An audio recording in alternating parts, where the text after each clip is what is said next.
Welcome to Three Food Memories. My guest on this episode of Three Food Memories is a beloved cookbook author and food writer whose work is deeply rooted in her heritage and the love of the vegetable. Excuse the pun. Her breakout book Community started as a humble salad delivery service and turned into a movement, Read Cult.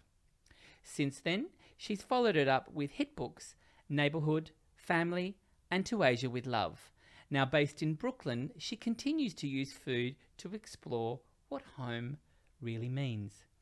Whether it's talking about dumplings or writing about grief, her work always returns to one thing, that food is love, identity and memory. She joins me today during a visit to Australia to promote her latest book, Linger, a full circle moment in her cook-bookery journey. Hetty McKinnon, welcome home. Welcome to Three Food Memories.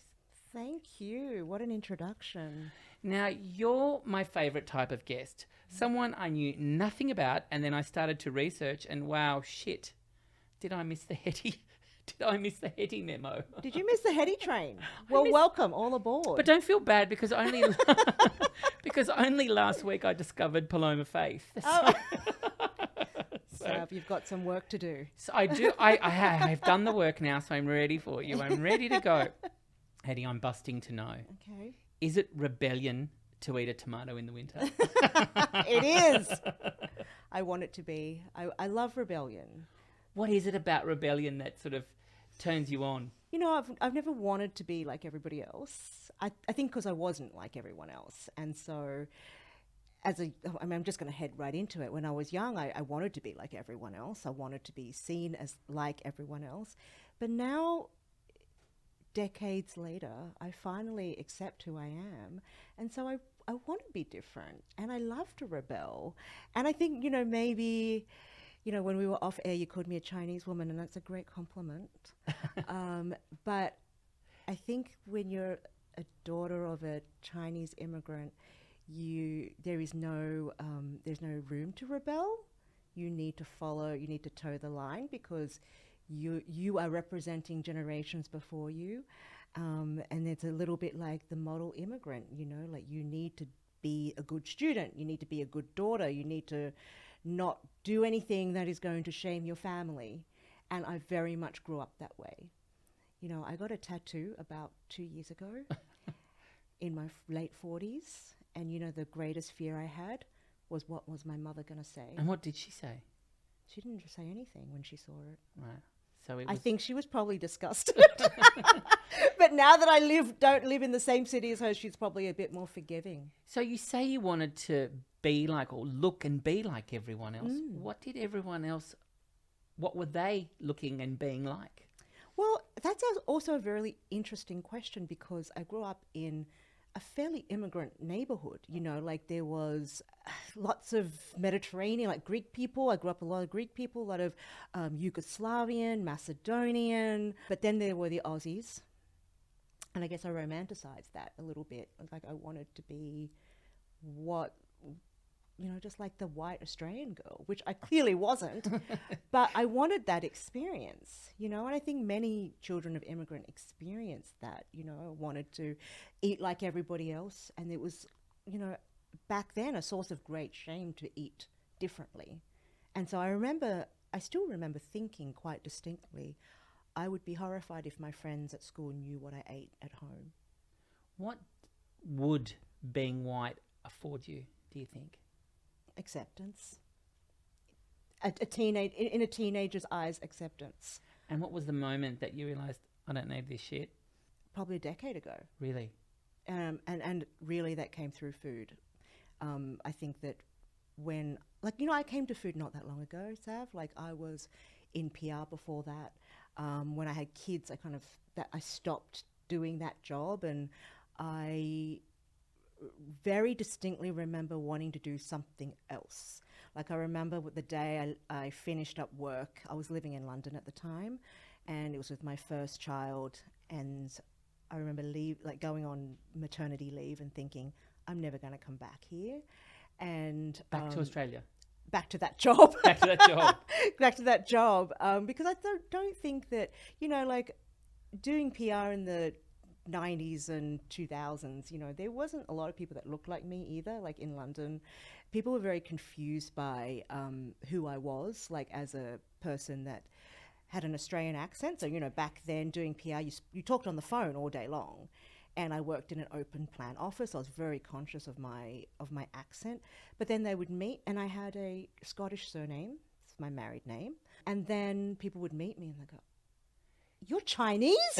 I'm so confused right now. So, you know, there was a lot of that, and it was a really fun time. I loved that job, but I always knew after I had kids, I wanted something different. I didn't know what that was.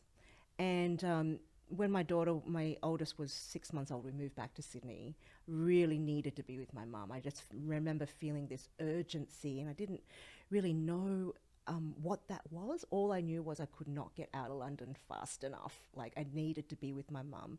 So we came home.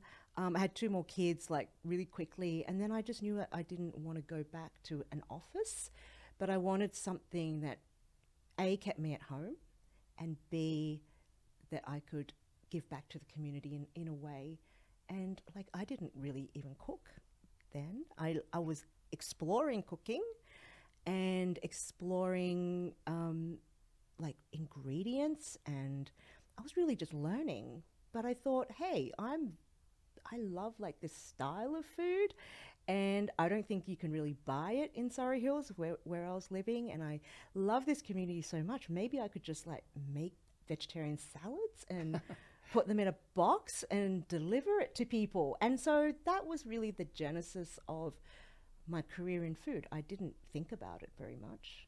Like, a friend asked me the other day, "Hey, when you had the salad business, what was your margins, your profit margins?" I was like, I never had a spreadsheet in my life. I just bought whatever produce looked good for the week, and whatever I felt like making, and whatever I felt like experimenting with that week. I mean, I'm not a very good businesswoman. Like, you know, it was really like a labor of love. So you were living in Surrey Hills. I'm really curious because I live in Surrey Hills. And You do? I do. So I've spent all my life since high school. Wow. Living there. I'm curious, where did you buy your fruit and vegetables?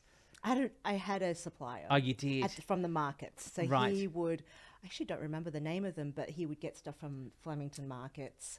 And Did you ever go to St. Mina's on Crown Street? Of course I did. Actually, in the early days, I got my produce from Mina's. Before I started having more volume, I took on because I would deliver Thursdays and Fridays. Yeah. And so Wednesday night, I would take my grandma trolley down to St. Mina's Mina's and pick up produce. And Sonia with the nails? Exactly. It was so sad when they closed. When they closed. But yeah, they were a huge part of the neighbourhood. But then when the volume increased, I had to kind of get someone who would deliver vegetables to me. But Your latest book, Linger, is a full of types of baity quotes. You know, it's literally written to have you be a guest on this show. wow. Tell me about Linger. I'm really curious. What is it about? Look, on the surface, it's a book about salads. But there's nothing surface about you, Hetty. Let's just break ranks with that one. Yeah. I mean, there's many layers to all the work that I do, and every book I've written has many layers. But I think that, you know, what I do when I write a book is there's something for the person that just wants to cook the recipes. I'm giving, you know, and they're the recipes. They're great recipes. I'm giving you great recipes. But for those people that want more, that want to go deeper, that want the stories, I'm giving them something too. So everything kind of comes together, and you take what you want. But Linger for me is almost like just a light bulb moment. I remember it so distinctly when the idea came into my head. It was like a December day, 2022, the end of the year, and I was feeling incredibly kind of disconnected with the food industry. I live in New York. And the food industry has changed a lot. I'm not a veteran. I've only been in food for since 2011. But I think that in that time, you know, the work that I try and do is very meaningful, not only to me, but to a lot of people. And I just felt like with social media and a lot of the changes that it felt like, who are these people? What's going on? People are so are very keen to only connect via a screen. And they're very brazen with what they say through a screen. But what am I missing from this industry? Like, I actually asked myself that question, what am I missing? And the answer came to me, it was human connection. You know, after COVID, after these years of where we were forced separation. And I realized that I had moved during COVID. I'd moved in 2020 to a different neighborhood where I am now. And I realized I had never had anyone over for lunch. And because we were still recovering, you know, like COVID, that time was so damaging to us in terms of the way we connected with other humans. Did you have much time between the previous book and Linger? Not really. I mean, Tenderheart had come out in Australia, but not in the US. Right. So by the time Tenderheart came out in the US, I was already halfway through Linger, but no one really knew, you know. Okay. These are worlds I inhabit. When I write a book, I'm all in that world. And so I decided on that day I was going to go back and start inviting friends over for lunch every month. And I was going to make salads. And we can get to this, but there's a lot of functional reasons why a salad is so perfect for something like this. And I just decided, like, I want to eat with people again. I want to connect and have conversations again. This is what it felt like was missing from my life. And if it's missing from my life, it's missing from other people's lives, because we're not that different as humans. We all crave similar things. You know, we all think we're such individuals, but, you know, they're all basic things that we all crave. And that connection was something that I knew that would make a difference to my life. So about probably a month later, I had my first lunch at my house. I invited a few close friends over, and they didn't really know what they were walking into. Obviously, every lunch was shot. So this book was done in real time. Right. So there's 12 chapters, and if you, even though the chapters are not named January to December, that's how it's written. So like, that's a little inside thing that you won't know unless you listen to this podcast. But yeah, so I had people over. It was 2 days before Lunar New Year, Chinese New Year. And so there was so in the first chapter, there's a few kind of recipes that are a little bit like celebration New Year themed. There's a vegan prosperity toss, which is like a Chinese good luck dish, which actually, interestingly, I didn't grow up eating. Like, we never had that. But I wanted to kind of bring that in as a bit of an experiment for myself, because I'd never eaten the dish. And then there's a dish with black-eyed peas. Do you call them black-eyed peas in Australia? We do, yeah. I think they're called black-eyed beans in whatever. But anyway, there's a dish with that, which is like a southern tradition in the US, where you eat black-eyed peas in the new year. So there's also like Korean rice cakes, because that's something that they eat in the new year. So there's a lot of themes there that they don't hit you in the face when you read the book. But that's the surprise of the book, isn't it? Yeah. And the other thing I loved about the book, each chapter, well, it's a menu. Yeah. It's a menu, and it sort of takes you through it. And it has a soundtrack as well, which gives it another dimension. But are the ingredients seasonal to each month? Are they seasonal to a northern hemisphere? They are.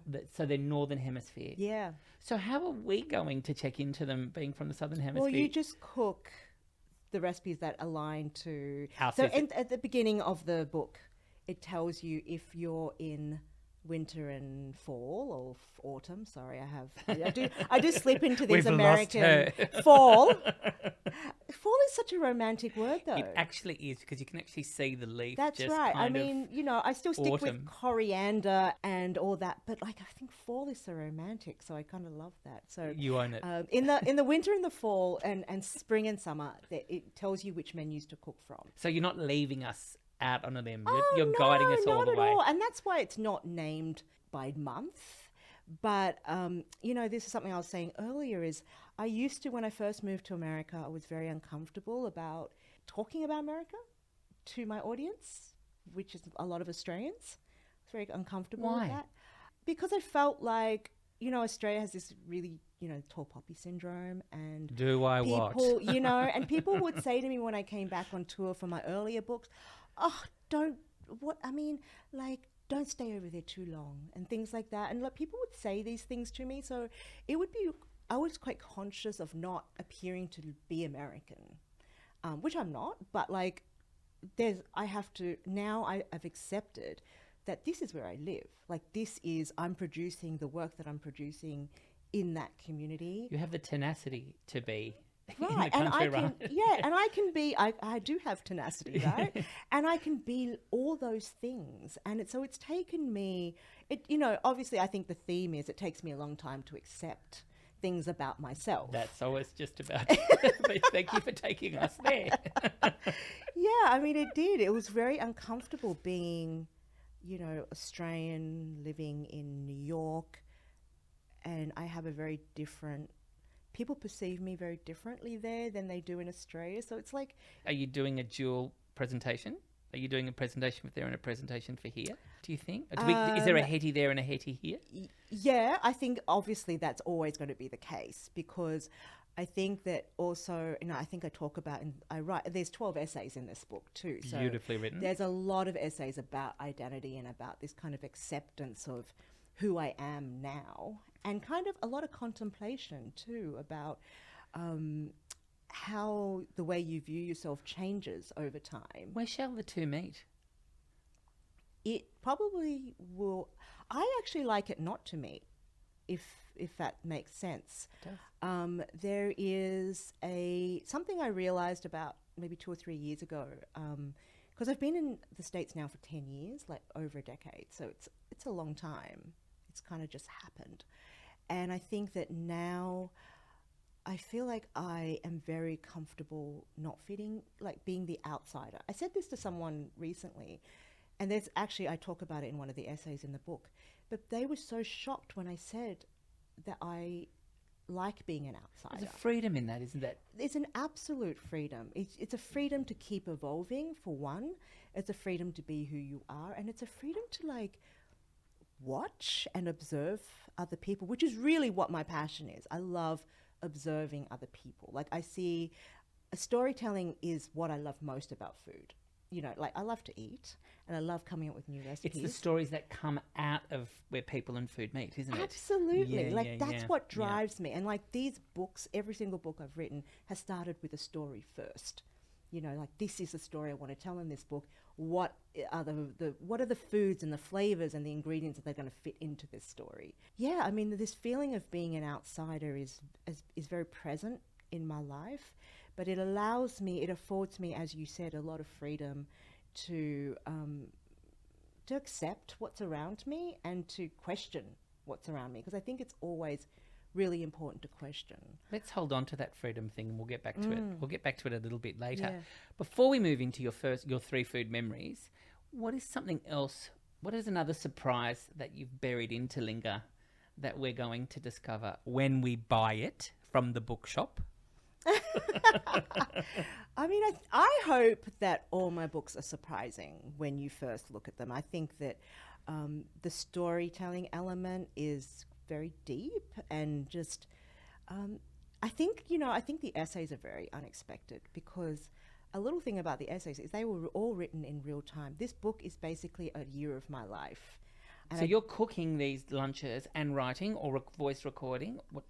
Basically the cadence of each chapter is, each chapter was a lunch that I had at my house.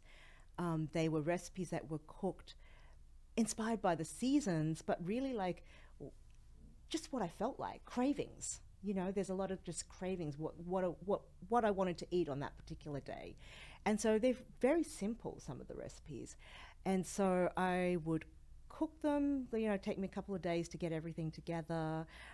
They were presented to my guests. I would actually photograph the food on the table, on my dining room table, on my plates, all of that, right before they arrived. So when they came to my table, actually my front door is right where my dining table is, and it was always a great moment when I opened the door and they were like, wow, like this is just, a table full of salads is such a happy thing for people to see. I don't know if it's the colors, the textures, but there's so much going on. It doesn't have to be complicated, but there's just a lot going on, like visually. And then we would just sit and we would talk. So not only is this a full circle book about you cooking again, but here we are of a person you spoke of who wasn't really comfortable with themselves, wanted to be someone else, who's put everything of themselves literally on the table. Absolutely. And it's just, hey everyone, I'm here I am. Yeah. And then, like, just to finish that kind of, like, Oh, how, I dare not stop you. you know, I'm unstoppable, Sam. But yeah, like, after we ate, I would, like, you know, there's a tweaking of the recipes a little bit and all of that, and writing up little things here and there, and editing the photos, and, you know, all the glamorous stuff about doing a book. I actually love that bit, if I'm going to be honest. But then there would be an essay, and the essays are not really, some of them are about things that we talked about, but some of them are just really random thoughts. And that's what I wanted. I wanted to just capture a thought in the moment, whatever that was. And bring it back to that experience. That's right. Yeah. So there's like essays about mushrooms. Why? I don't know. I wanted to write about umami I love a good that month. fungal story. Right. We all love it. You know, the unlikely hero, fungus. Yeah, so like I think the essays will surprise people because you never really know where they're going to go. They're not consistent. This book is like a stream of consciousness in many ways. It is just not that thought out, but there's such beauty in just letting yourself, and I'm going to use the word free again, just be free and cook to create joy. And that's why I did this book. Let's see where this first food memory takes us. Sundays in Chinatown. Oh, Sundays in Chinatown. I mean, it was really hard to only come up with 3 memories. I think I wrote back 10. But yeah, I mean, Chinatown to me, I wanted to talk about Chinatown because it's become like a very important place for me. It's like a safe place, particularly having moved to a different city and done that 2 times actually. Chinatown is somewhere I come back to feel safe and to feel like I'm home. And even though the city is like, New York is nothing like Sydney, but Chinatown kind of smells and feels the same, sounds the same. I can hear the same kind of noises around me. Literally, Wow. there were those. Was that on the side of where the Capitol Theatre is? Across the road. Oh, wow. Maybe I do remember it. But that area is all so special to me. Because, you know, like every Sunday, we lived in the suburbs, like my dad, we would get dressed up. My dad always wore like a 3-piece suit.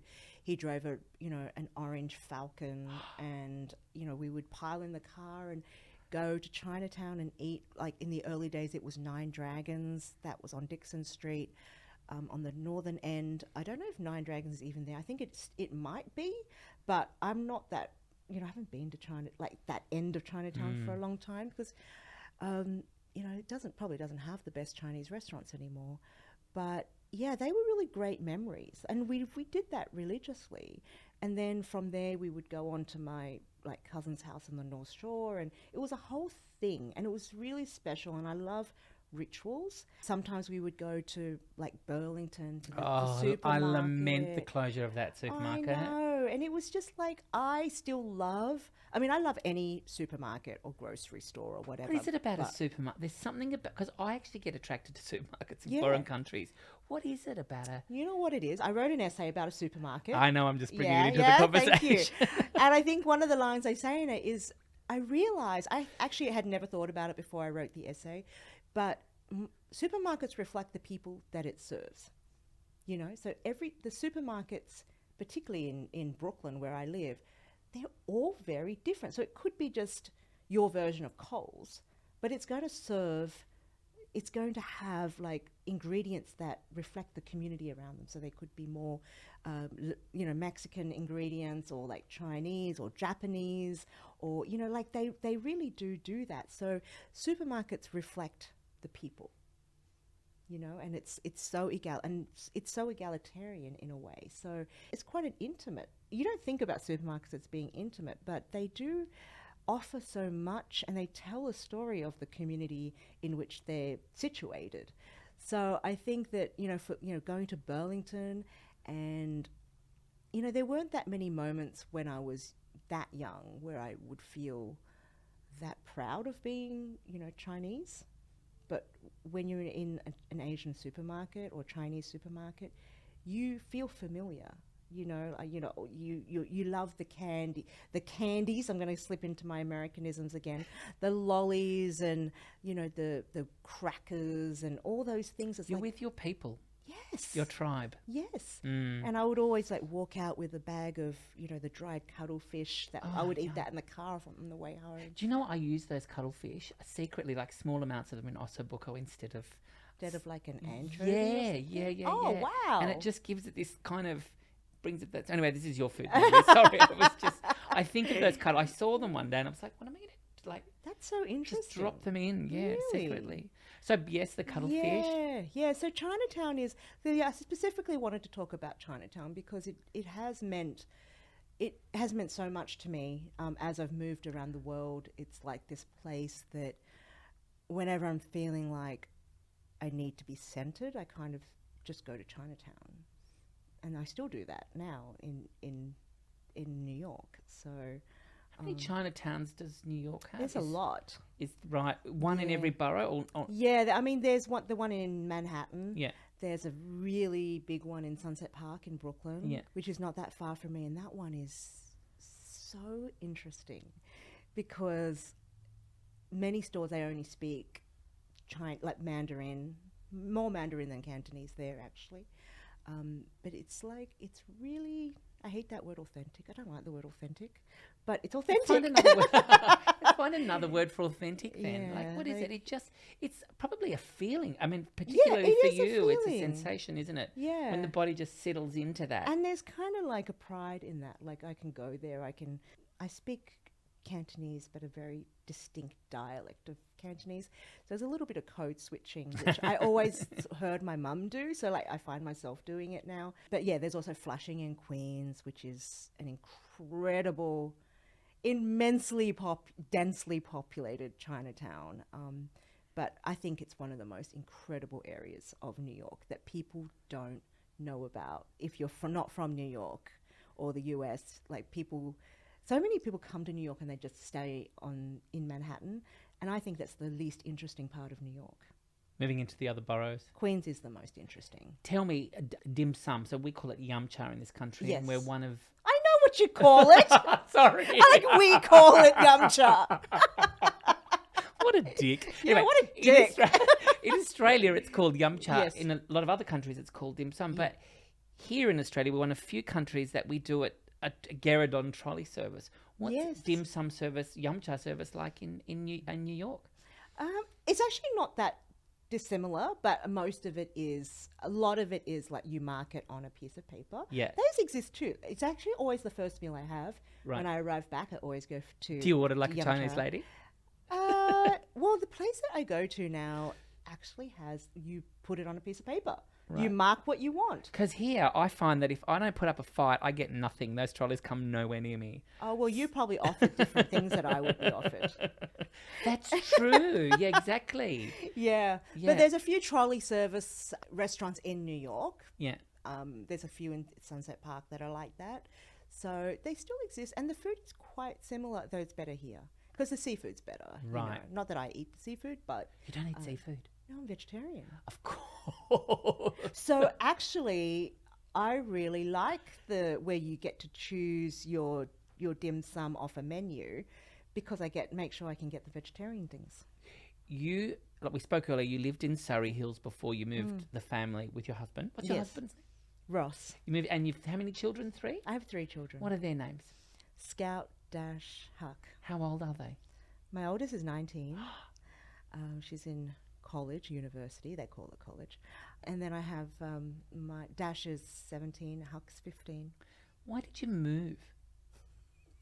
It's a loaded question. No, I mean the answer is quite boring. My husband got relocated for work. It was something that he assumed I wouldn't want to do. So I remember him coming home from work one day and it's like, oh, the firm wants to, he's a lawyer, firm wants to move people around the world, and someone mentioned New York, but I told them no, because you've got your business and you've got the Community had just come out, actually 2014 maybe 13, And I was like, are you insane? We always wanted to live in New York. So I was the one that really pushed for this to happen. Yeah, so I think, I've always wanted to live in New York. My husband and I went when we were in our 20s, and we really fell in love with the city and always wondered what it would be like to live there. And we almost went there, but then we moved to London instead. And interestingly enough, I remember this so distinctly. About a week after we arrived in London, my brother called and said, oh, Ross has mail from Kentucky. And you know what it was? It was the green card lottery. He had got picked, but he was committed to, we felt like we couldn't go. We had to see this London thing out. So we did. We stayed there for 4 years and ended up having my first child there, and then, went back to Sydney. And I thought, this is it, like we're not moving again. We've got 3 kids. Like, this is crazy. Love our community. I've got the business. I've just released a book. Like, this is the worst time ever to move. But that's when I go, yeah, it's time to move. Like, it was a really easy decision because I'd been doing Arthur Street Kitchen, the salad business, for 4 years. And that business itself had gone through, like, it started off as just, on my first day of salad deliveries, I had 2 customers. And then people told each other. I did the kind of like an anti-PR thing. Yeah. As a person that used to be in PR, I was like, I'm not going to tell anyone about this. I want people to tell each other. I want the people who eat the salads to recommend it to their friends or their colleagues. And it really grew like that. And the whole time that I was delivering salads, it didn't feel like a business. It just felt like I'm cooking for my friends. Right. And so I felt this huge responsibility to, I remember thinking to myself, I can't get sick because I can't cook if I'm sick, and they won't have anything to eat because there's nothing to eat in Surrey Hills. What is it about responsibility? What is it? Yeah, there is absolutely zero. Zero to eat in Surrey Hills. Jokes. But it was more than that. It was not about food. In the end, it was about sustenance. It was about, fulfilling this kind of emotional side. People talk about that time, now that I've done my research on you, Hetty, people talk about that time where you would rock up on the bike. There you are, be this Chinese lady on the bike with the delivery, which is magic, yes. It's magic, and it would never happen now because of social media. There was no social media when I was doing Arthur Street Kitchen.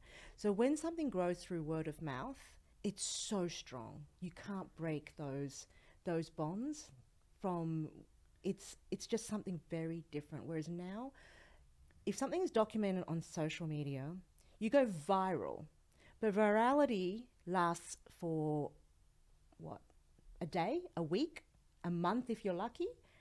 But the virality of community and community that came out of Arthur Street Kitchen, that's gone on for, 14 years. Wow. There are people still discovering that book that still tag me, on Instagram or reach out to me, send me emails and say how much that book means to them. And that was written in 2000 and, like a really long time ago. So I sense that. I can understand that sense of responsibility you have to anyone picking up your books. Yeah. You want to be there for them, and that's what these books are about. Yeah. And I think that's what some people often say, what is this obsession you have with community? Like, you all talk about it all the time, and even in all my other books there's those links to stories and connection with memories or your family or identity and all these things. And it's like, it's because... Did you grow up with stories like this? No, I'm thinking of that book, Chinese Parents Don't Say I Love... What is it? Oh, yeah. I don't... Chinese Parents... Yeah, my friend wrote that book. Yeah, Candace. wow, yeah. Candace Chung. I'm thinking about that right now. Yeah, and that's completely right. I mean, we didn't have, like, those emotional relationships or words. So you brought that to food, to your food? Yeah, I mean, I don't really know how it happened, to be honest. It was a deficiency, clearly. Maybe. Clearly. I think when I started... I think food just gave me so much. Like, it just made me realize that, just this, how humans connect with one another. Right. That's what really interests me. And so with community, like people responded to that book in such a way that I felt like it had almost nothing to do with me. Like I was just the conduit to give them this story, which they then made into their own story, which is why I think that book continues to resonate with so many people. So where is home now? I think at the end of the day, home is where my family are, and particularly my husband and my children, because that's the unit that I know.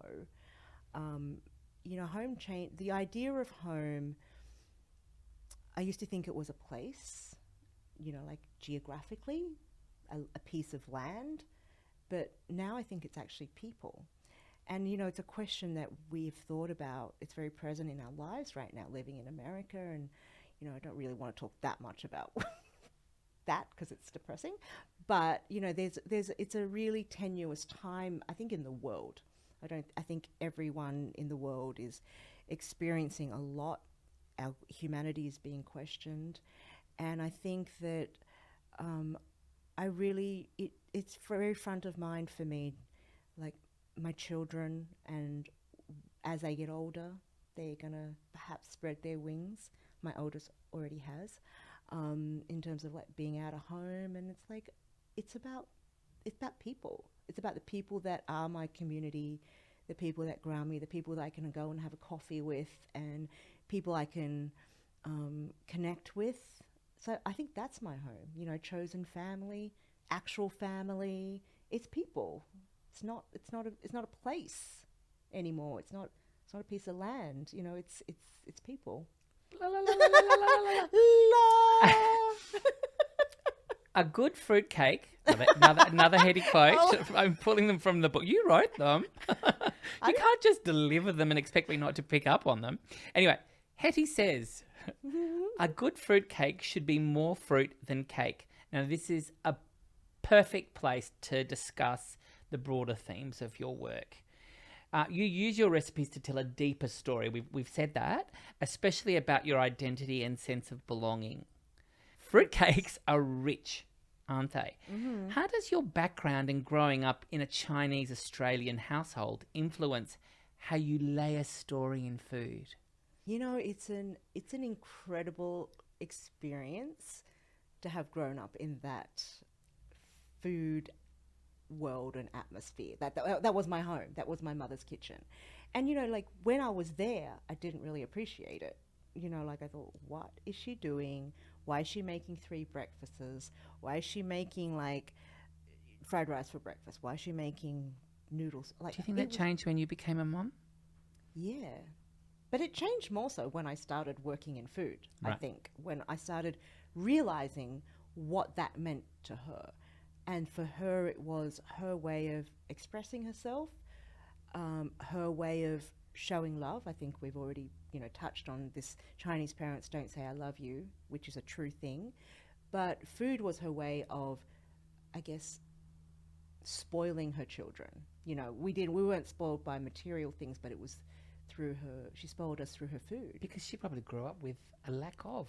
Yes. Yeah, there was absolutely. So she full grew up fridge. with rations. Yeah. And I think that my mum in particular didn't have opportunities outside of the home, really, because she doesn't speak English. She still doesn't speak English. She didn't drive. She didn't have the qualifications to get work. And it was probably situationally my dad probably didn't want her to work. So there's all that, all those kind of patriarchal. There is something very sacred in, not that I'm into trad wifeism, but there is something very sacred about us, someone to stay home and look after. Right. Isn't there? It is such a special job. I mean, I know as a single parent, to have that, but I also believe that parents need to work as well for their own sake, get away from those little suckers. And she had no choice. No. There was not, that was not available to But it's her. a very sacred. It is. Isn't it? I mean, it's very sacred to me now that I think about it and now that I kind of am juggling all the things. Absolutely. So I think that when I was there in that moment, I didn't know what that was. I was like, what is this woman doing? Like, why is she always cooking? Like, it's exhausting. All this food is exhausting. But now I look back on it and I think that those flavors of my mother's kitchen inform every recipe I write, you know. And I don't know, like sometimes it can not be a Chinese recipe, but it's the way she approached flavor. You know, Cantonese food is so flavorsome and it is so textural. And I think there's also an essay in the book about like being Cantonese and language and you know, you speak a language, but you also think a language. So there'd be like, I think the way I think is essentially I'm thinking from the perspective of a Cantonese person, you know, because that really was like Cantonese for me as the youngest of three children. Cantonese and English were, I learned those at the same time because I have older siblings. But my sister, when she went to school, didn't speak any English. So she like had to learn at school.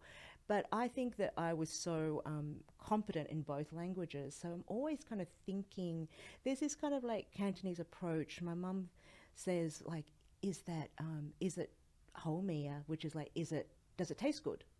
But it means so much more, you know, like how's the flavor? How's the balance? There's all these things. There's all these kind of assumed like knowledge. And intelligence. Intelligence and wisdom in that one phrase. And then she would say things like, is it smooth? Is it velvety? Is it, you know, it's all those things that I think in It's making Western... my hair stand up. there's no kind of turns of phrases like that in Western language. But very measured too, isn't it? It's kind of enough. Yes. You know, it's finding that balance in her own language. Yes. And so the food that I ate was not salads at all. We did not eat salads. Chinese people don't eat like raw things. This, you know, they see it as not good for you. It brings your body out of balance. But I think the lessons of flavor are very present in all the recipes I develop, you know. So do you think that by making a fruit cake more fruit than cake, you're suggesting that food should nourish relationships more than just serve as substance? Yeah, absolutely. I mean, because that was interesting. Like I'm looking at this book and it's like, where the hell did this fruitcake quote come from? It's rich just in its word. And then when I looked at it, I really... Yeah. I mean, I think that like food can be just sustenance. You know, we don't need to be precious about it. We don't need to be like, everything has to be so meaningful. But I think that, you know, like some of the things that my mother made for me were not fancy things. It's like a fried egg. That she made 3 different fried eggs for each of her children. And like those types of things, it's like the intention of it. So I think that, you know, like... Oh, now I feel like a bad parent, Hetty, because I only make 1 egg for my 2. Really? So but is it the best way? It is the best way because I'm very good. My parents are egg farmers, actually. Oh, wow. So it is, but now that your mum does that, I'm going to have to revisit my parenting. Oh, stop it. You do you. You know, that, and you know, everything you do, good or bad, you're creating memories. And I find that having now teenage children, they only remember the bad things. So, you know, maybe in 2 decades' time, they'll remember that I was there cooking food for them every day. But 3 stars. Right now, they only remember the bad stuff. Now, I love this second food memory. This is actually straight in my... I mean, we are children of the same era. Your second memory is revolving restaurants and hotel buffets. Oh, yeah. Isn't that like... I actually wrote about this, not in the book, but for... I just wrote about it recently because I read a review about this revolving restaurant in New York called The View. Very original name. And I didn't know it existed until I read the review. It was in the New York Times, actually. And I was so fast, pulled out my phone and made a reservation. Like, why? Why did I do that? I'm just thinking, but like... Because I have incredible memories of revolving restaurants from when I was a kid, I'm trying to remember how old I was, but it was before my father passed away. He passed away when I was 15.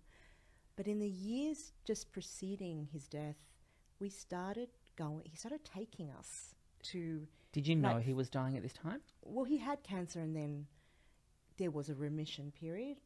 My parents never told us anything, of course, so we just thought he was okay. But I do remember my siblings and I thinking, why are we eating at all these expensive restaurants? And I don't think he wasn't sick again, but there was perhaps, and I don't know this for sure, but perhaps there was a switch in him. You know, like we had always, like we were in working class immigrant family living in the suburbs of Sydney. We didn't have a lot, we had enough. My father worked 2 jobs. My father worked at the markets. I mean, we had a lot of great food because he worked at the markets, you know, at the produce markets. But eating at revolving restaurants and hotel buffets was not something we did. So there was this, but we loved it. You know, we'd get dressed up in our polyester suits and big hair and go and like, you know, Centrepoint Tower and what was the restaurant? I can remember the Summit. The Summit. See you at the Summit. Summit's the one I loved. Yeah. You know, we would, because it was a buffet. Yeah. And we would get there, we'd go to our table, we'd put a fork on the outer rim, so we would see how long it would take to come back around to us. Of the restaurant, of yes, the outer. Oh, yes. wow! How long did it take? It's usually about an hour, 45 minutes. Like towards the end of the meal, it would come back around. But like just all these foods that I never ate at home, you know, like Western food, like someone carving some meat. And, you know, like roasted vegetables and all salads, so like a salad bar, like these creamy soups, all these things. It was like a playground. So I have such wonderful memories of that. And so when I saw that New York had, and like this is not a new restaurant. It's been around for a long time and it's gone through many iterations, but it's now a restaurant that kind of offers, I would call it like New York brasserie food, like steaks and, you know, your sides of cream spinach and potato gratin and that type of thing. So I went with very low expectations, just on a random, very steamy, hot July Sunday. And I took my kids there, and for me it was so nostalgic. I loved every moment of it. I actually didn't even care what the food tasted like. It wasn't about the food. It was it was just about reliving and also very consciously creating those memories for my kids. I want them to have like memories that kind of tie the generations together. We also go to Centrepoint Tower sometimes. I heard it was being redone, and Mark Best has done a number on it, and it's really sexy now. Is it still a buffet? I don't think it's a buffet. I think it's a little bit more. But does the buffet we could still put a fork. Exist?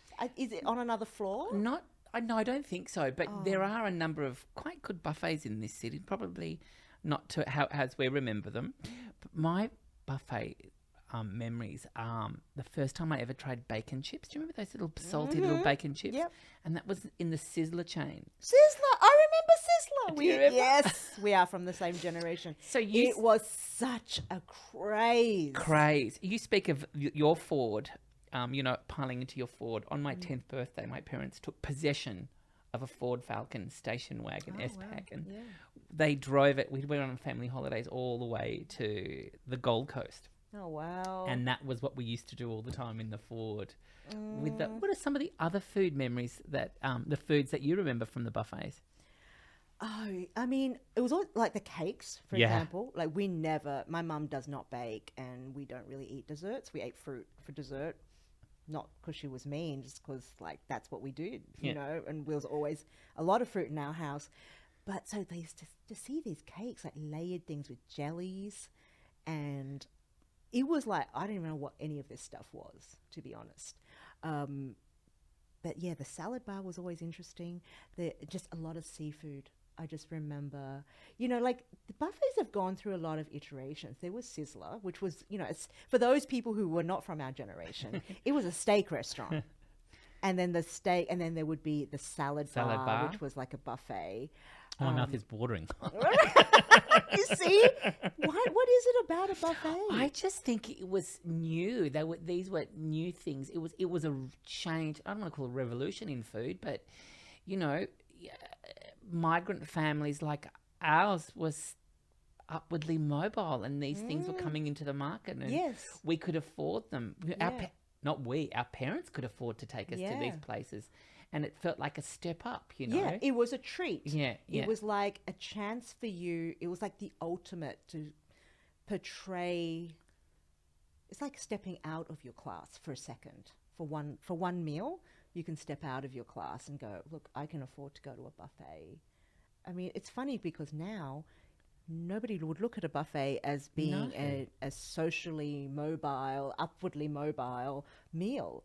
But that was what was interesting about the View in New York, is that it was like, it's a fancy meal. And it was also a sign of the times. All of a sudden, you know, the economy was, people were getting flush. People, you know, there was money coming, and this is what we could. So it is a economic kind of a shift. Do you remember the casino buffet when that first opened? Oh my God! The first one we went to was on the Gold Coast. The one in Sydney, I do remember. That was also a bit of a craze. Yeah, at the and the one at the, not that we're promoting it, but the one at the new casino. Try getting a booking. Oh, really? I don't think I've been to that one. Your dad. Now, you told us that your dad died when you were 15. That had a profound effect on the way with your relationship with food. How did that change? You know, what was really interesting for the first 15 years of my life is that we had incredible access to food. I didn't realize that, but my dad would bring home, we had crates of food, crates of vegetables, fruit, all through the house. My dad gifted fruit to the neighbors, to his doctor, to our relatives. You know, it was so abundant. And so that was my younger childhood, was being surrounded by that. Fridays were always crabs.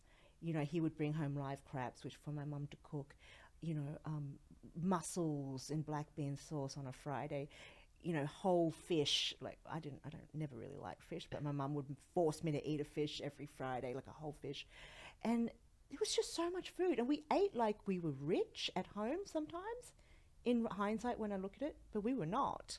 But it was purely because my dad worked at the markets and was able to bring home, you know, all these things at probably a fraction of the cost. And so when he passed away, my mum started having to shop for her own food. And I remember she said to me very distinctly, she said to me, we were at like the local greengrocer on, you know, in our neighborhood, and she said, this is the first time I've had to buy apples. And like putting like 4 apples in a bag when we had boxes of them. No, we only ever ate fruit and vegetables from a box. And so I remember, then she had to go shopping. My mum doesn't drive. And, you know, we would go to the local shopping centre and take the bus there, bring home like, you know, bags and bags full of groceries, and then get the bus home together. Hetty, did it change once colourful memories and experiences to black and white? Yeah, I mean, it was like, it kind of took the romance out of... Stark reality. Yeah, stark reality. It was gone. And, yeah, and so it's like really... And for my mum too, I think about this a lot. You know, she was like in her mid-40s at the time. And so in your mid-40s, to have to go to a bank for the first time... You don't speak the language? You don't speak the language. To have to take public transport. My dad drove her everywhere. Because my dad started work at 3 and was home by 11. So if she needed to go shopping, he'd drive her. You know, we ate 5 p.m. every night because he had to go to bed really early. So that was kind of, you know, all of that changed. So, you know, like I think about her experience a lot as a 40-something-year-old woman having to basically be reborn, to learn things. Really scary, you know. I remember when I experienced a huge loss, life-changing loss, thankfully not the death of a parent, my taste buds just went. Did the loss of your father do anything to your body, to your taste buds, to your... I don't know if it's a conscious thing, but I became vegetarian. At that point? As a late teen, yeah. Yeah, I don't know if it's connected at all. Maybe eventually. I don't know. I just became, I remember one day waking up and going, I'm going to try being vegetarian. And I just never looked back. I was about 18 or 19 at the time. So it was a few years after he died. But I don't know, I just found this, and when I was working on Tender Heart, which was the book before this, I really just found so much comfort in the memories of allowing myself to remember those times, because I think almost all of my adult life, I've not allowed myself to kind of remember my dad in a way, in any context other than sadness. You know, and so when something is sad, you don't want to think about it. So you just... Do you think that now? No, because of this book.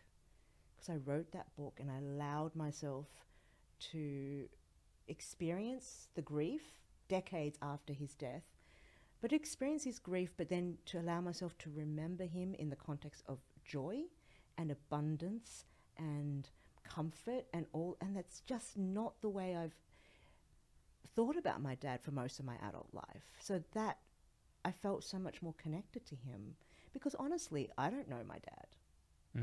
You know, I don't know him. I remember him as a child. Like every memory that I have of my dad is as a child and him as my father. I don't really remember him as a person. You know, who was he other than my father? So most of what I know about him now is through writing this book. So the book helped lift the fog. Yeah.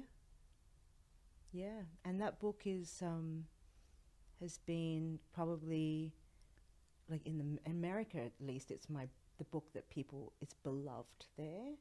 And I won all these awards for it, and it feels so right. Do you think he's, you know, up there or down there or left or right, just kind of spruiking it for you behind the scenes? You know, I think there's the spirit there, you know, that people love the recipes. Like, people can just love the recipes. But there is something about that book that was very special. I wore his shirt to all the award ceremonies I went to, and I just felt at such peace. I remember, like, To Asia with Love was nominated for the James Beard, and I went and I didn't win, but I didn't think I was going to win, and I didn't want to win. I remember, like, when they went to announce that category, I was in a state of panic. Why didn't you want it to win? Because I didn't know what I was going to say, and I didn't want to go on the stage, and I didn't feel, you know, when, like, I'm very much like that. Like, if something is right, it's right. Well, you're doing a great job now. You know, like, it just wasn't right. It wasn't the right time. But I remember when they announced Tender Hearts, like, I knew I'd won it before they announced my name. And even if they didn't, I just felt utter peace. Like, I don't care if I win, because that book is it's special. And no one else has ever written a book like that. And it's my story. And it's so unique to me. And I don't know, there's something, I felt peace. So. It sounds like the book is a bit of a lot of a guide to how to grieve through food. Yeah. And I don't know if anyone's ever written a book about, I mean, maybe they have, but I have never read a book where it's about grief and navigating that through writing about food. Because the book doesn't just, I mean, not the recipes. People go, oh, the recipe's all inspired by your dad. And it's like, no. But it's inspired by joy, and it's inspired by allowing yourself to feel just an emotion. And that's what food can do for you. It can give you a lens to know yourself better and to be able to do better work for me, and like to tell stories more, to touch on the stories. Like, food is just, and that's like when we talked about earlier about kind of what food means to me. It's like I wouldn't be who I am now today, kind of a belligerent, you know, middle-aged Chinese woman, if I didn't start cooking. I can tell you that honestly, because I didn't have the language to think about all of the things that I write about in my work. You know, these questions of identity, these questions of belonging, of yearning, of seeking comfort, and all these things that I constantly, and I honestly constantly think about them. You know, I write about them, and people might think, oh, that's just some piece of writing I did. But I live those queries about life, about the world. And food has allowed me to think about those and to write about them. I probably could have written about them without writing recipes or talking about food, but it's what I understand. It's a process, huh? Yeah. Yeah. Okay, we're going to move on to another Hetty quote. I love this one too. In music and lyrics, I subvert my reality 3 minutes at a time. Now, we've established that you and I are the same age, right? Mm-hmm. We're children of the 80s. It seems we've had a similar childhood. Mm-hmm. Yours Asian, mine, Mediterranean European. Mm-hmm. And just because you're my guest on TFM, between the two of us, I believe I'm the biggest George Michael fan. There's no way. There is no way. So what's your favourite George Michael song? The fact that you are stopping to think about that you have one, it's like choosing your favourite child. I cannot answer that question because I'm trying to corner you to choose one to prove that I'm the biggest one. Incredible. I really love Round Here. Do you? Yeah, because it talks about where he grew up in London, and his friendship with Andrew, and growing up and being these rowdy little boys, and then they turned into these superstars. I love that song. It's on one of the playlists. I asked, because the playlists were done by my daughter. So there's a reason I didn't do the playlists. You know why? No. Because that'd all be George Michael. I am a super fan, and I'm really offended that you think you're a bigger fan. But George Michael is a little bit of an obsession of Where mine. did you first hear him? Did you hear him through your older siblings, or was it? Yeah. Yeah. So I loved Boy George first. I was a Culture Club girl. And that's because I secretly loved Wham more, but because my older sister was all into Wham. We are so the 80s And she kids. went to the concert, and I wasn't allowed to go because I was really young. Did you watch it on television, the Culture Club concert? Yes. It was the first concert that was broadcast from the Entertainment Centre in Sydney. Yes. I remember it was June 1984. Oh gosh, I mean that's my era of music, and and so I was like the Culture Club Boy George fan. I was the Boy George girl, and then I think when I suddenly one day was just like, screw it, I'm just going to admit I love George Michael, and I had put all the posters up, and I remember there was I think I've ever said this before. Only my friends know this. So I put up the poster of George Michael's from Smash Hits or something. Was he with Andrew? No, it was George Michael from Club Tropicana film clip in the white Speedos. Yes. And he was all wet. My God. And then my mum, when I went to school, she came in and she ripped it off. And the most offensive thing was she didn't even take off the blue tack that was on the corners. She just ripped it so you could see the corners. And I think she did that on purpose because she's like, I ripped off your poster. She thought it was like way too like racy. Yeah. So, but George Michael gave us sexual freedom. I mean, this is the whole freedom thing that we speak of. Yes. And he sung about it and he lived it and he gave us that, didn't he? He gave us sexy. And you know what? Flawed. And that's why I think probably you and I, because we're probably quite similar people, are very affected by George Michael still now, because he was a storyteller. Yeah. And he's a good storyteller, and every single song was a story, and there was a reason he did things. And I think for back then, I don't think there were many singers and bands and artists that were such storytellers in their music, and that lives on. And there's this whole community of people that still love George and are still very affected by his music and his lyrics and all of that. So I love this essay so much because it just took me back into the home where, I would just be sitting. I mean, I don't know, like I lived a suburban life. My mum didn't do stuff with us. No museums? Oh, God, no park are you walks? kidding me? No The white kid zoo, activities? Yeah, none. It's like we can make our own fun. So like my sister, who's 7 years older than me, she started bringing home music, like albums with this big hulking record player that was like, furniture. And so I would just listen to music all day. My mum would be cooking in one room and I'd be listening to vinyl. So you mentioned in Linger that music lifted your loneliness.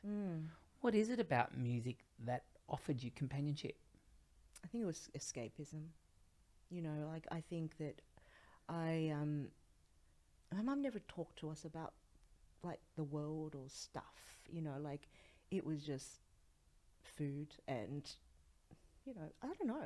We just didn't talk about the world. Which is very typical. Yeah. Very right? typical. So repressed and... Hang on, repressed or just like... reserved? I sometimes wonder that I am the product of parents who just built so what we have today is because of their foundation work. They didn't have the luxury to stare at their navel. Yes, absolutely. That's just my... I mean, I don't know. I speak for me. Yeah, but it's probably definitely like something to do with that. Yeah. But I think that, and I often wondered, what were their lives like? What did they do in the morning? What did they eat? And music was like a way of escaping this house in the suburbs. It's like, I can listen to that music. My sister told me this story, like, if you stare into the speakers, you can see ABBA. You can see them singing. And I so believed it. And in my mind, I could see them singing. I was like, oh my God, my sister's a genius. I'm watching a concert in the speakers, in the grills.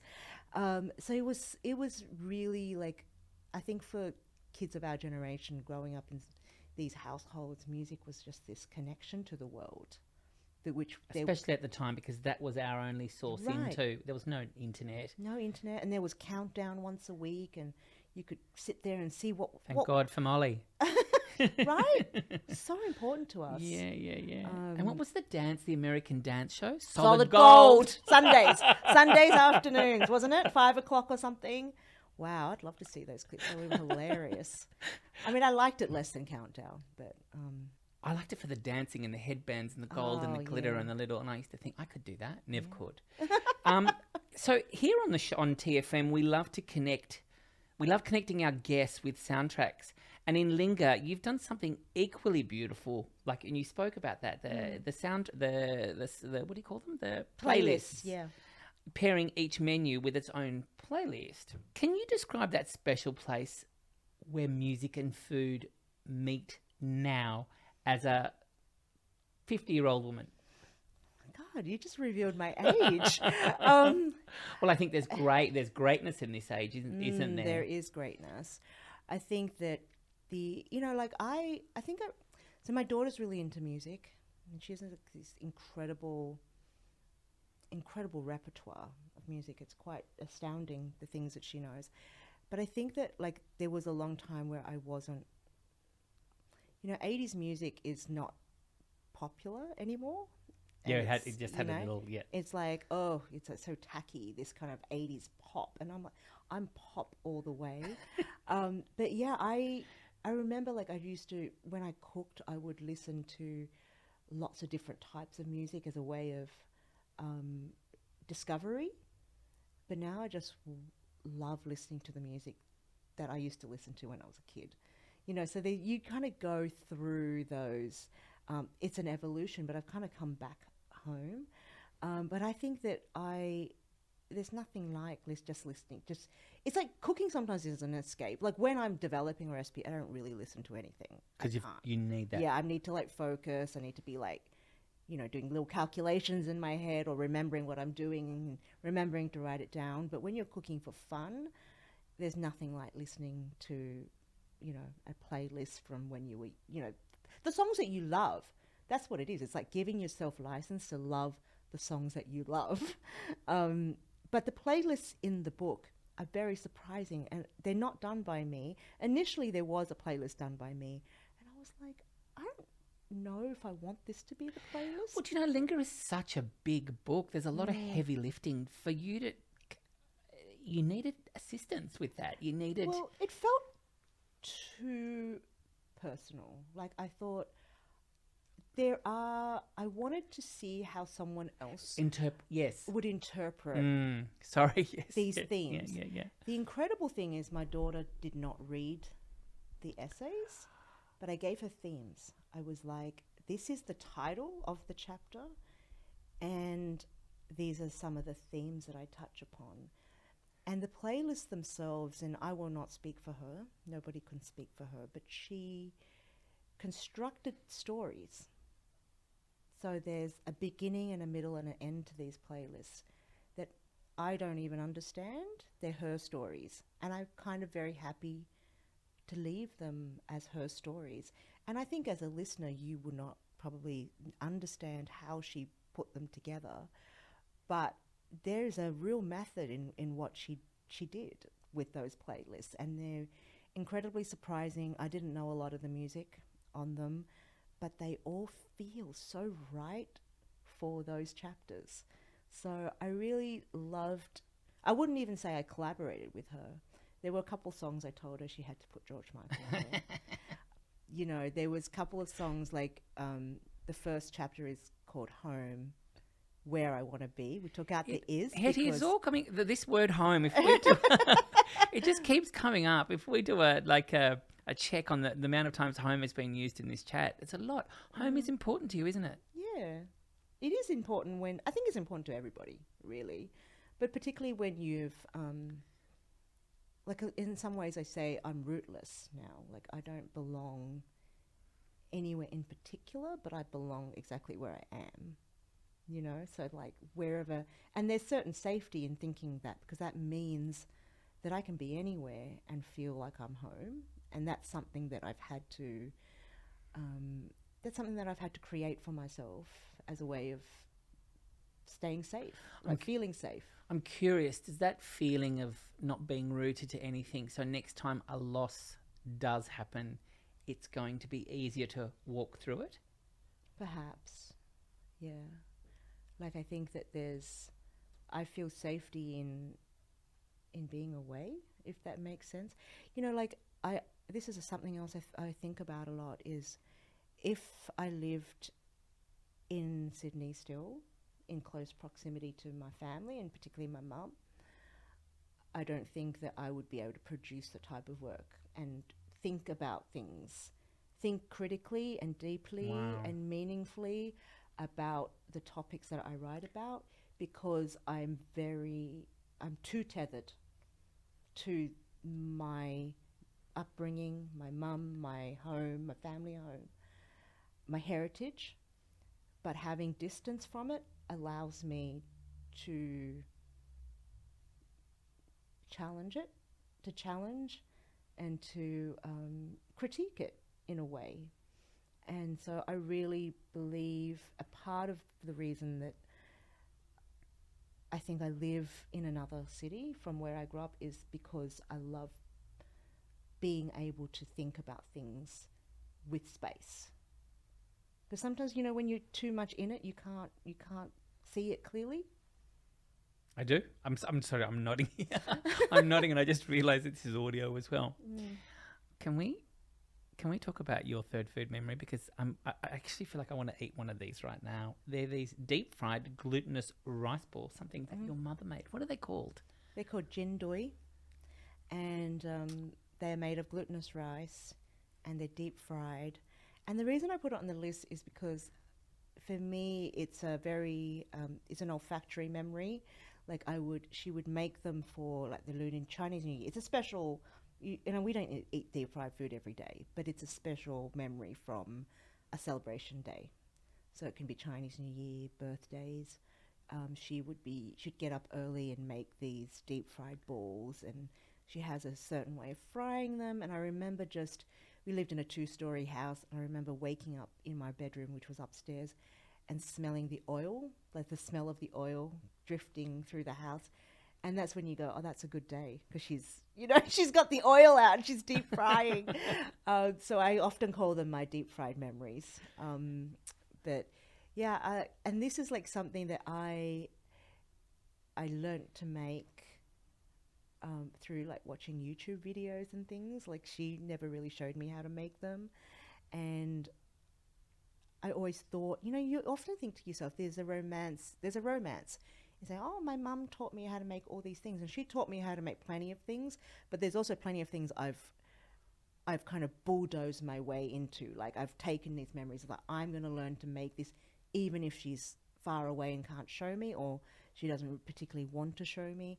But this particular smell is something that I want my kids to also know. And so you make these too at home? I make these for Chinese New Year now.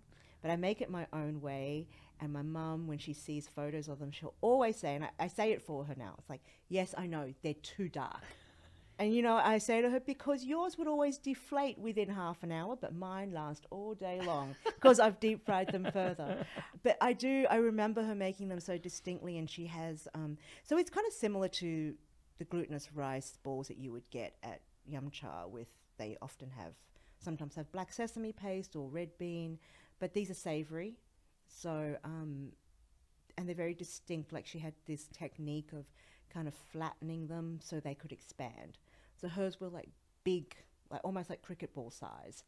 And so like that's something that I now make. I make them not very often, like once or twice a year. And, you know, it's like a certain pride in like kind of bringing that food into my home and my context, which is slightly different. Like I don't need to make them exactly the same way as her, but I've improved. I've improved on her recipe. Hetty quote from the book. In Chinese culture, circles symbolize unity, fulfillment, and oneness. How circular are you in your Chineseness? I'm my own brand of Chineseness. You know, I'm my own brand. I mean, I think about these things a lot. I mean, these, you know, the lessons from my mother are very hard to shake. You know, like whether you like it or not, the things that they've said, we become our parents, don't we, Hetty? We become our parents. Yeah, and these things yeah. are important, and this circular, this idea of circular, that's something that was very present in this book. It's like I've come back to what I was doing in my first book. That's not an accident. You know, I think about things in that way. I think about connecting the dots. Like nothing that I do in my life or my career stands on itself. You know, it's connected to something. Something has come before it. Does your Aussiness clash with your Chineseness, or does it yin and yang? I think it's yin and yang now. Yeah. You know, I think that I struggled with that. Yeah. Because, you know, growing up in the 80s is not like, you know, like now, all the I children of immigrants are so proud of being children of immigrants. Well, we weren't allowed to be, exactly. Hetty. And I think it's we so weren't allowed. Fabulous that people can now be really proud of this mixed up, confused identity. And all of these things just come together to create this new identity. And I think that is so awesome. But now you've added an extra layer, you know, an American layer to all of this. Yes. So where does that fit in? What happens? Are we 3D now? You know, like the American thing is like, I think for the first few years it was like, this is temporary. So like, I don't know, that's not really a part of who I am. But I think now it is a part of who I am, you know, like mainly because my kids have grown up there, and whether they like it or not, it's a huge part of their identity. They don't know any better. Like my youngest was 4 when we left Australia, so he doesn't really remember that much of what Australia was like. So it is very much a part of our culture, and I think I've accepted that in the work that I do, perhaps it's unique because of all those elements, because I was born in Australia to Chinese parents, but then I've lived in other parts of the world. I've lived in London. I've traveled a lot through Europe when I was younger, and now we have this kind of big American mixed up presence. And what I try and do is actually just bring all of that together in its own slightly unhinged way. Like some of my recipes, you know, like people sometimes think, wow, like how do you think of like something like that? You know, like this, or for example... Live 5 minutes in my mind and you'll know. She said. Yeah, but it's like just allowing yourself to be all the different parts of yourself. And that's reflected in the recipes, right? I think my recipes are also very rootless. I think there was a time when they were very this or that, but now they're just kind of everything. Are you having fun with them? Oh yeah, I love developing recipes, because I'm going to use that word freedom again. Like people often ask me, I get asked this a lot, Sav, where does your inspiration come from? I'm not asking you that. let's just where did you get inspiration? open your for that? eyes, open your ears. Yeah, and it's just like it's allowing yourself to be all the different parts of yourself, because I think also like cultural food and stories about immigration, stories about food from children of immigrants, they've not reached maturity yet. You know, I think that there was an explosion of those stories a few years ago, and now my observation is that people don't know quite what to do with those stories, and they want all those stories to be the same, because it's easier to understand if we have 10 stories that are the same than 10 stories that are completely different and individual. And I think that will be the challenge moving ahead for like food and culinary storytelling, is allowing people to be who they are and to not fit into to not fit into what people expect them to be. You've chosen as your social cause, your life's work, building community via food, and we've referenced Community, the book, right through this conversation. Fascinating though, you self-published Community, and at a stage where I'm doing all the self-publishing of this project, 3 Food Memories, I really understand what you would have went through at that point. I applaud you, because you must have had a really big belief in what you were doing. You got behind yourself to do this. What was it about, and what is it about building community that is so important for you? For me, it's like, okay, self-publishing is not something I expected to do. You know, I didn't go out You're literally putting your money where your mouth is. Right. Yeah. I didn't go, I'm going to be a self-publisher. Yeah. I knew that I had these recipes that people wanted, and I thought, this is going to be fun. You know, that's how I approach a lot of things. Without knowledge, I just go, this is going to be fun. I know how to write. I'm going to teach myself to write recipes. I've always wanted to have a magazine. I love magazines too. Like, I loved magazines when I was growing up. So I'm like, I'm going to make this kind of book that looks like a magazine, and I'm going to, like, all my salad customers are going to love it. And I really wanted something for them. It was like this gift to them, almost to... You're playing to an audience. Yeah, celebrate like this special thing that we had done together. So I guess the community aspect of it is feeling yourself bound to somebody else. Because isn't that why we're alive? We're not here to be, just at your own island and on your own. We're happier. We're our best selves when we bind ourselves to other people. And I think that's what I find so intoxicating about the idea of community and the idea of really just sharing recipes. Like writing recipes. Like, yeah, it's fun to write a recipe that I think to feed myself. Yeah, it's fun. It's nice. Your dad did that with the sharing of the fruit in the house, didn't he? Exactly. Yeah. So exactly. You grew up with that giving. Yeah. But like, that recipe is not fun if other people don't find joy in it. And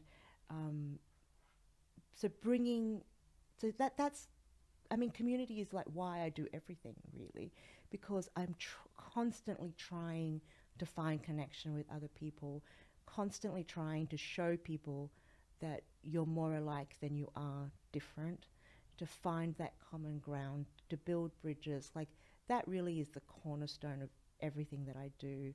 Like, from even like, I think that's why I fail. Like, sometimes I feel like, why can't I on social media just post something like really flippant, and this is what the algorithm would want. The algorithm doesn't want to think about community, but like, I can't do that, because everything needs to be meaningful. Everything needs to be from my voice and to feel like it's reflective, not of me, but just the broader scope of my work. So, it's one big messy story, and we're all the happier for listening and reading it and tapping into it. Well, hopefully you are. If I'm doing something right. We have an MFK Fisher Serve It Forth tradition here at 3 Food Memories, where our previous guest presents you with a dish. Our previous guest was Aussie Sri Lankan comedian Dilruk Jayasinha. Now, he serves you his mother's biryani and parathas. He said you can't serve them together, and we said, yes, you can. So how do you feel about this dish? I love Indian food or Sri Lankan food. or biryani. I hope it's vegetarian. It is totally vegetarian. Yes, it is. Yes, it's vegetarian. Yes. It sounds brilliant. I mean, it's like something that my husband doesn't like. Doesn't like spicy food nowadays. What? I don't know what's wrong with him. But so me and the kids, it's something that we would order. I like it. What would you like to serve forward to our next guest? That's a difficult question. I mean, there's... For a lady with about 65,000 cookbooks. I'm going to serve them... I want to serve them the tofu Basque cheesecake. Yum! Because I feel like it's a little bit retro. Well, you're serving it forth to Scottish-Australian Corinne Ohms, the runner-up of Alone Australia Series 3, and she's a forager, so she's really going to love... She's really going to... I don't know how she's going to find the tofu in the wilderness, but she's clever. I should have said mushrooms. So there's probably problems in that right now. Now, this is your opportunity to ask me a question. I'm not shuddering in my boots. You're not? No. Well, on your shirt you say you're a lover. What are you a lover of? Oh my God, I'm a lover of everything you spoke about today. It's actually, I know I'm on track and I know I'm doing the right thing when I speak with people like you who are doing exactly what I'm doing. They're versions of it. And I think this means we are all opening our eyes. Humanity is coming back. This once place of isolation is, we are beating the algorithm. I don't care what anyone says. Yes. The world will still go around. We've been here before, but I'm a lover in more people I speak to. So when I get a win with a guest like someone like you, it's like, this is great, bring it on. And it makes me insatiable. I don't want to stop doing it. I think I love this. It's hard work. It's hard work, as you would know, getting a break from it. Yeah. It's always in your head, but that's what I'm a lover of. Yeah. Keep loving. I will. Hey, before we go, one last question. If seisation, seashells by the seashore, another Hetty quote. If cessation is an undeniable mood enhancer, what's next on the drawing board for us, Hetty, from you? Oh my goodness. I have had thoughts, but I never commit to something unless I can't not do it, if that makes sense. I do. Yes, it does. So I don't think too much about it. One day things just happen and it's like, this is the story that I can't not tell. So I don't know. I don't know what that story is yet. We're looking forward to it. But yeah. Hetty Lou McKinnon, somehow you've made me feel like a welcome guest on my own show and I loved every minute of it. Aww. Big love, sweetheart. Thank you so much. I loved it too. Thank you for having me.